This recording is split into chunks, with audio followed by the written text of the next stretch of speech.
കാലത്തിൻ്റെ സൂചികൾ ഇനി പിന്നോട്ട് തിരികെയില്ല. അതായത് ഗൾഫ് രാജ്യങ്ങൾ ഒരിക്കലും, അല്ലെങ്കിൽ അവിടുത്തെ ജനങ്ങളും ഒരിക്കലും അമേരിക്കൻ ബേസുകൾക്ക് ഇനി ഒരു കവചമായിരിക്കില്ല എന്നാണ് മുസ്തഫ കാംനിയുടെ ഏറ്റവും പുതുതായിട്ട് വന്നിട്ടുള്ള ഒരു പ്രസ്താവന. അതായത് സൂക്ഷിച്ചിരുന്നോ, ഞങ്ങളിനി വെറുതെ ഇരിക്കുന്നില്ല, സമയം പിന്നോട്ട് നമുക്ക് സമയത്തിനെ കൊണ്ടുപോകാൻ പറ്റില്ല. ഇനിയുള്ള മുന്നോട്ടുള്ള യാത്രയിൽ ഈ പറഞ്ഞ ഒരു കാര്യങ്ങളും ഇനി ഇറാൻ മുന്നിൽ അല്ലെങ്കിൽ ഇറാൻ്റെ ഒരു പരിധിയിലും വരുന്നില്ല. ആക്രമിക്കാനുള്ള ആക്രമണങ്ങൾ മാക്സിമം ഞങ്ങൾ മുന്നോട്ട് വരും എന്നുള്ള രീതിയിലുള്ള ഒരു പ്രസ്താവന വന്നിട്ടുണ്ട്. ഇനി അത് മാത്രമല്ല, അസ്ഥിരമായിട്ടുള്ള സയനിസ്റ്റ് ഭരണകൂടവും അതുപോലെ തന്നെ ഇസ്രായേൽ എന്ന് പറഞ്ഞ ലോക ക്യാൻസറും അവരുടെ നിർഭാഗ്യകരമായിട്ടുള്ള നിലനിൽപ്പിൻ്റെ അവസാന ഘട്ടങ്ങളിലോട്ട് കടന്നു എന്നുള്ള മെസ്സേജും കൂടെ കാംനി പുറത്തോട്ട് വിട്ടിട്ടുണ്ട്. ഭയങ്കരമായിട്ടുള്ള ചിന്തിച്ചു കഴിഞ്ഞാൽ സാഹിത്യമാണെന്ന് തോന്നുന്നു, പക്ഷേ സാഹിത്യമല്ല. അതായത് തീർക്കാനുള്ള ഒരു അവസാന മരണമൊഴി അല്ലെങ്കിൽ മരണമണി അടിച്ചു എന്നുള്ള രീതിയിലുള്ള ഒരു സംസാരമാണിത്.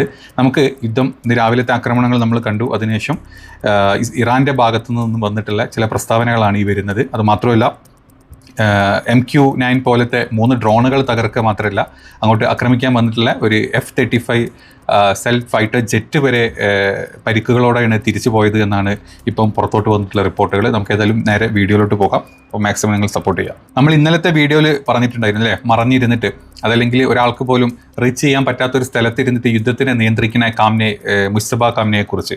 അപ്പോൾ അതിൻ്റെ ഭാഗമായിട്ട് ഇന്നലെ ഇറാനിൽ നടന്നിട്ടുള്ള ആക്രമണങ്ങൾ, അതായത് ഒരു വശത്ത് ഒരുപാട് കരിങ്കാലികൾ വന്നിട്ട് പല രീതിയിലുള്ള ചർച്ചകളും ഈ പാവം ഇറാൻ്റെ ആളുകളെ കൊണ്ടുപോയി ചെയ്യിപ്പിച്ചുകൊണ്ടിരിക്കുന്നുണ്ട്. ഇവന്മാർ എന്ത് കണ്ടിട്ടാണെന്ന് മനസ്സിലാവുന്നില്ല. ഏതാണെങ്കിലും ആ ചർച്ച നടക്കുന്നതിൻ്റെ ഇടയ്ക്ക് തന്നെ അമേരിക്കയുടെ ആക്രമണങ്ങൾ ഇന്ന് രാവിലെ പുലർച്ചെ നമ്മൾ കണ്ടു. അപ്പോൾ അതിനുള്ള മറുപടി എന്നുള്ള രീതിയിൽ മുസ്തഫ കാംനിയുടെ ചില പ്രസ്താവനകളാണ് ഇപ്പോൾ ഏറ്റവും ലേറ്റസ്റ്റ് ആയിട്ട് വന്നു നിൽക്കുന്ന ചില കാര്യങ്ങൾ. അതായത് കാലത്തിൻ്റെ സൂചികൾ ഇനി പിന്നോട്ട് തിരികെയില്ല എന്നുള്ള ഒരു പോസ്റ്റായിരുന്നു ആദ്യം IRGCയുടെ സൈഡിൽ നിന്ന് വന്നിട്ടുള്ളത്. ഇത് മുസ്തഫ കാംനിയുടെ സന്ദേശമായിട്ടാണ് പുറത്തോട്ട് വന്നിട്ടുള്ളത്.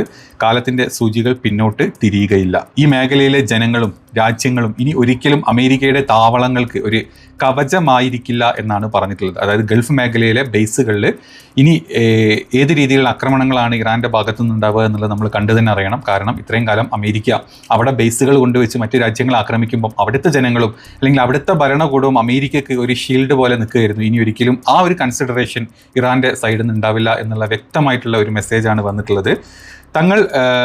തങ്ങളുടെ തിന്മകൾക്ക് പ്രവർത്തിക്കാനും സൈനിക താവളങ്ങൾ സ്ഥാപിക്കാനും അമേരിക്ക ഇനി ഇവിടെ ഒരിക്കലും ഒരു സുരക്ഷിതമായിട്ടുള്ള താവളം ഗൾഫ് രാജ്യങ്ങളിലെ ബേസുകളിൽ ഇറാൻ അനുവദിക്കില്ല എന്നാണ് ഇറാൻ പറഞ്ഞിട്ടുള്ളത്. ദിവസം ചെല്ലുന്തോറും അമേരിക്ക അതിൻ്റെ മുൻകാല പ്രതാപത്തിൽ നിന്നും സ്വാധീനത്തിൽ നിന്നും കൂടുതൽ അകന്നുകൊണ്ടിരിക്കുകയാണ് എന്നും കൂടെ ആ ഒരു പ്രസ്താവനയിലുണ്ടായിരുന്നു. വളരെ വ്യക്തമാണ്. ഗൾഫുകാരെ നിങ്ങൾ സൂക്ഷിച്ചോ, അടുത്ത ഒരു അടി ഉണ്ടാവുകയാണെങ്കിൽ അല്ലെങ്കിൽ നെക്സ്റ്റ് ഒരു അറ്റാക്ക് ഉണ്ടാവുകയാണെങ്കിൽ അത് ഗൾഫിലോട്ട് തന്നെ ആയിരിക്കും ആദ്യം ഇറാൻ്റെ സൈഡിൽ നിന്ന്. കാരണം ഇറാനെ അമേരിക്ക ആക്രമിക്കുന്നത് അമേരിക്കയിൽ നിന്ന് വന്നിട്ടല്ല, അല്ലെങ്കിൽ ഇസ്രായേലിൽ നിന്ന് വന്നിട്ടുമല്ല.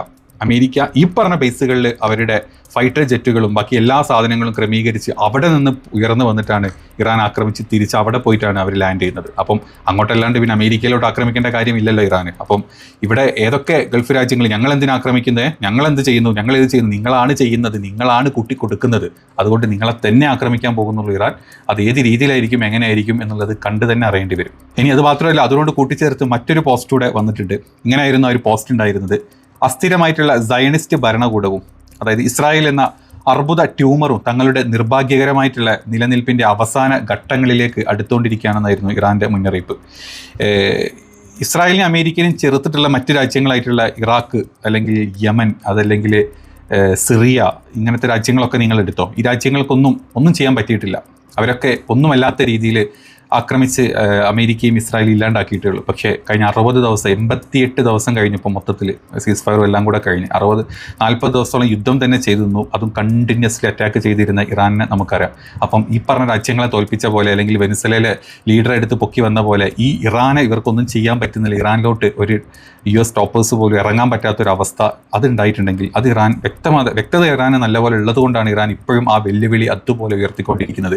ഏതൊക്കെ നേതാക്കൾ മരിച്ചു കഴിഞ്ഞാലും അവർക്ക് റീപ്ലേസ്മെൻ്റ് ആയിട്ട് വിത്തിൻ സെക്കൻഡ്സിൽ അവിടെ പുതിയ നേതാക്കൾ ഉണ്ടായിക്കൊണ്ടിരിക്കും നമ്മൾ കണ്ടിട്ടുണ്ട്. അപ്പം ഈ സയനിസ്റ്റ് അമേരിക്കൻ തീവ്രവാദികളുടെ അല്ലെങ്കിൽ അവരുടെ ഏത് തരത്തിലുള്ള ആക്രമണങ്ങളും തടയും എന്നുള്ള രീതിയിലുള്ള ഇറാൻ്റെ ഓരോ മുന്നറിയിപ്പുകളാണ് ഈ വന്നിട്ടുള്ളത്.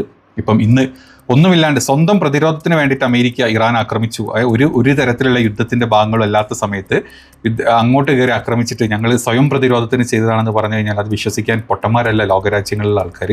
അതുകൊണ്ട് ഇപ്പം ഖത്തറിൽ നടന്നുകൊണ്ടിരിക്കുന്നു എന്ന് പറയുന്ന ആ ഒരു ചർച്ച പോലും അലസിയ രീതിയിൽ, അല്ലെങ്കിൽ ആ ചർച്ച ഇനി എത്ര മുന്നോട്ട് പോകും എന്നുള്ള കാര്യത്തിൽ തീർച്ചയായിട്ടും സംശയം എല്ലാവർക്കും ഉണ്ട്.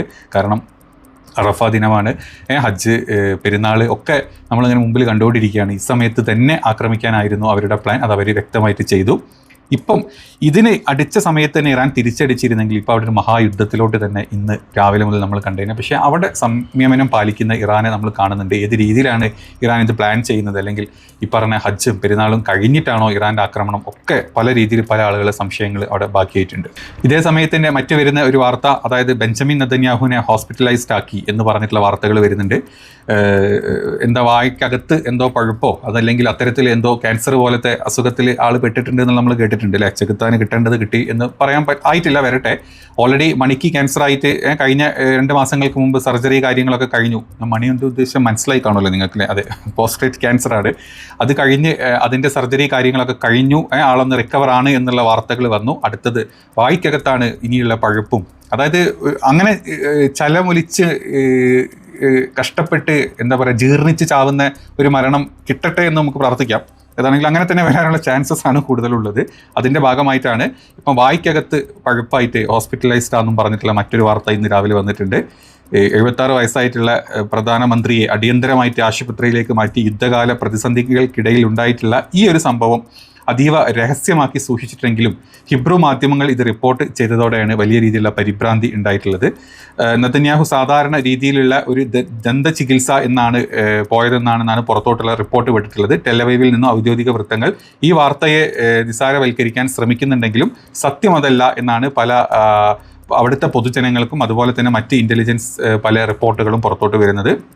രഹസ്യ ക്യാൻസർ രോഗമാണ് അത്. കംപ്ലീറ്റ്ലി അത് പോസ്ട്രേറ്റിൽ മാത്രമായിരുന്നില്ല, ശരീരത്തിൻ്റെ പല ഭാഗങ്ങളിലും ക്യാൻസർ ബാധിച്ചിട്ടുണ്ട് എന്നുള്ള എന്താ പറയുക റിപ്പോർട്ടുകൾ പുറത്തോട്ട് വരുന്നുണ്ട്. നല്ല കാര്യം, പെട്ടെന്ന് തന്നെ അതങ്ങ് സ്പ്രെഡായിട്ട് വേണ്ട പോലെയൊക്കെ നശിക്കട്ടെ. അല്ലെങ്കിൽ ആ ഒരു മറ്റുള്ള ആളുകളെ കൊന്നു തിന്ന്, അല്ലെങ്കിൽ കുട്ടികളെ കൊന്നു തിന്ന്, അതല്ലെങ്കിൽ ചെറിയ പെൺകുട്ടികളെ, പ്രായപൂർത്തിയാകാത്ത പെൺകുട്ടികളെ കണ്ടവന്മാർക്കൊക്കെ കുട്ടിക്കൊടുത്ത് ജീവിച്ച് വന്നിട്ടുള്ള അത്തരത്തിലുള്ള ഒരു ജന്മത്തിന് മാക്സിമം കിട്ടാവുന്ന ഈ എന്താ പറയുക ഈ ഭൂമിയിൽ കിട്ടാവുന്ന ഏറ്റവും വലിയൊരു ശിക്ഷ അത്ര തന്നെ സ്വയം എന്താ പറയുക ക്യാൻസർ പിടിച്ച് പുഴുത്തു ചാകുക എന്നുള്ളതാണ്.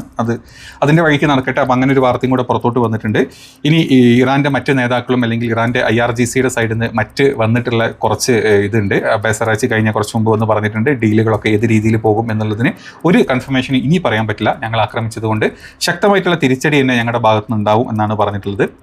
US സൈനിക താവളങ്ങൾക്ക് ഇനി ഒരു രീതിയിലുള്ള പ്രൊട്ടക്ഷനും ഇല്ലാത്ത രീതിയിൽ ഞങ്ങൾ ആക്രമിക്കും എന്ന് ഒരു ആഹ്വാനം വന്നിട്ടുണ്ട്. അത് മാത്രമല്ല അമേരിക്കൻ സ്വാധീനമില്ലാത്ത ഒരു പുതിയ ലോകക്രമം കെട്ടിപ്പടുക്കുക എന്നുള്ളതാണ് ഇവരുടെ ഉദ്ദേശം, അല്ലെങ്കിൽ ഇറാൻ്റെ ഉദ്ദേശം എന്നാണ് ഒരു സന്ദേശമാണ് പ്രധാനമായിട്ടും ഇപ്പോൾ കേന്ദ്രീകരിച്ച് വരുന്നത്. അതായത് ഈ മേഖലയിൽ നിന്നും അമേരിക്കൻ സൈന്യത്തെ പൂർണ്ണമായിട്ട് ഒഴിവാക്കുക, എന്നേക്കുമായിട്ട് ഒഴിവാക്കുക, ബദൽ സംവിധാനങ്ങളായിട്ട് റഷ്യയുടെയും ചൈനയുടെയും ഇറാൻ്റെയും സപ്പോർട്ടോടുകൂടി തുർക്കിയുടെയും സപ്പോർട്ടോടുകൂടി മറ്റൊരു സൈന്യത്തിനെ അവിടെ കൊണ്ടുവരിക എന്നുള്ള രീതിയിലുള്ള ചിന്താഗതിയിലോട്ടാണ് ഈ ഒരു എന്താണ് ഇപ്പം ഈ ഒരു ഭാഗങ്ങൾ പോയിക്കൊണ്ടിരിക്കുന്നത് എന്നാണ് പറയുന്നത്. ഇനി ഇന്നലെ നടന്നിട്ടുള്ള ആക്രമണത്തിൻ്റെ കുറച്ച് കാര്യങ്ങൾ പറയുകയാണെങ്കിൽ വളരെ ഭയങ്കരമായിട്ടുള്ള എന്താ പറയുക ഒരു എക്സ്പ്ലോഷൻ ഇറാനിൽ നടന്നിട്ടുണ്ട്. ഒന്നല്ല 13 സ്ഥലങ്ങളിൽ എക്സ്പ്ലോഷൻസ് നടന്നിട്ടുണ്ട്.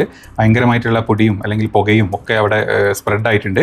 അപ്പോൾ അതുകൊണ്ട് തന്നെ ഇറാൻ്റെ തിരിച്ചുള്ള ആക്രമണങ്ങൾ വളരെ അക്യുറേറ്റ് ആയിരിക്കും. അതിനുള്ള ഇപ്പോൾ ഒരു ആക്രമണം ഉണ്ടാകും എന്ന് പ്രതീക്ഷിച്ചിട്ടില്ല. അതുകൊണ്ട് തന്നെയാണ് ഈ നേതാക്കൾ എല്ലാവരും കൂടെ ഖത്തറിലോട്ടും അങ്ങോട്ടും ഒക്കെ ഇപ്പം ഈ ഒരു ചർച്ചയ്ക്ക് ഇറങ്ങിയിട്ടുള്ളതും. പക്ഷേ അമേരിക്കയുടെ ഒരു എന്താ പറയുക അമേരിക്കയുടെ ഇസ്രായേലിൻ്റെയും ഇതുവരെയുള്ള ഒരു ട്രാക്ക് റെക്കോർഡ് നമ്മൾ എടുത്തു കഴിഞ്ഞാൽ ചതി മാത്രമേ ചെയ്തിട്ടുള്ളൂ. അപ്പം എന്തുകൊണ്ട് ഇറാൻ അവരെ കണ്ണടച്ച് വിശ്വസിച്ചു എന്നും മനസ്സിലാകുന്നില്ല.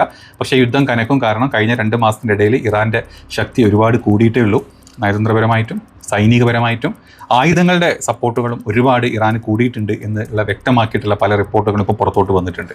ഇതേ സമയത്ത് ഇന്നലെ നടന്നിട്ടുള്ള ആക്രമണത്തിൽ MQ-9 റെപ്പ് ഡ്രോണുകളൊക്കെ തകർത്തായിട്ട് നമ്മൾ കണ്ടില്ല. 3-4 ഡ്രോണുകൾ തകർത്തിട്ടുണ്ട്. മാത്രമല്ല അങ്ങോട്ട് ഇരച്ചു കയറി വന്നിട്ടുണ്ടായിരുന്ന F-35 വിമാനത്തിലോട്ട് ആക്രമണങ്ങൾ ഇറാൻ്റെ ഇൻ്റർസെപ്റ്റേഴ്സ് നടത്തിയിട്ടുണ്ട്. അതിൻ്റെ ഭാഗമായിട്ട് F-35നും പരിക്കുകളുണ്ട്, അതല്ലെങ്കിൽ അതിൻ്റെ നിയന്ത്രണം നഷ്ടപ്പെട്ടിട്ടുണ്ടെന്ന് പറയുന്നത്. എവിടെയും വീണതായിട്ടുള്ള വീഡിയോസും ക്ലിപ്പുകളും ഇതുവരെ വന്നിട്ടില്ല.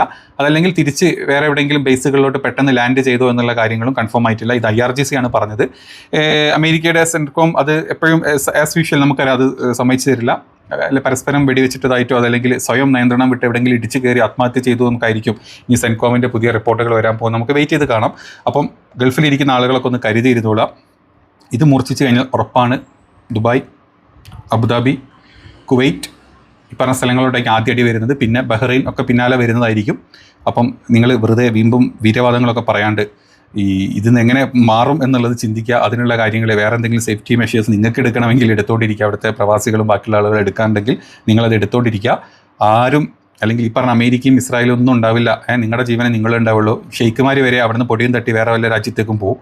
അപ്പം അവിടെ കിടന്ന് കത്തി അല്ലെങ്കിൽ അവിടെ വന്ന ഒരു വലിയ ആക്രമണം വന്നു കഴിഞ്ഞാൽ എങ്ങനെ സുരക്ഷ കിട്ടും എന്നുള്ളത് നിങ്ങൾ തന്നെ ഉറപ്പാക്കുക. അത്രേ പറയാനുള്ളൂ. അപ്പോൾ അടുത്തൊരു വീഡിയോയിൽ പുതിയ അപ്ഡേറ്റുകളായിട്ട് കാണാം.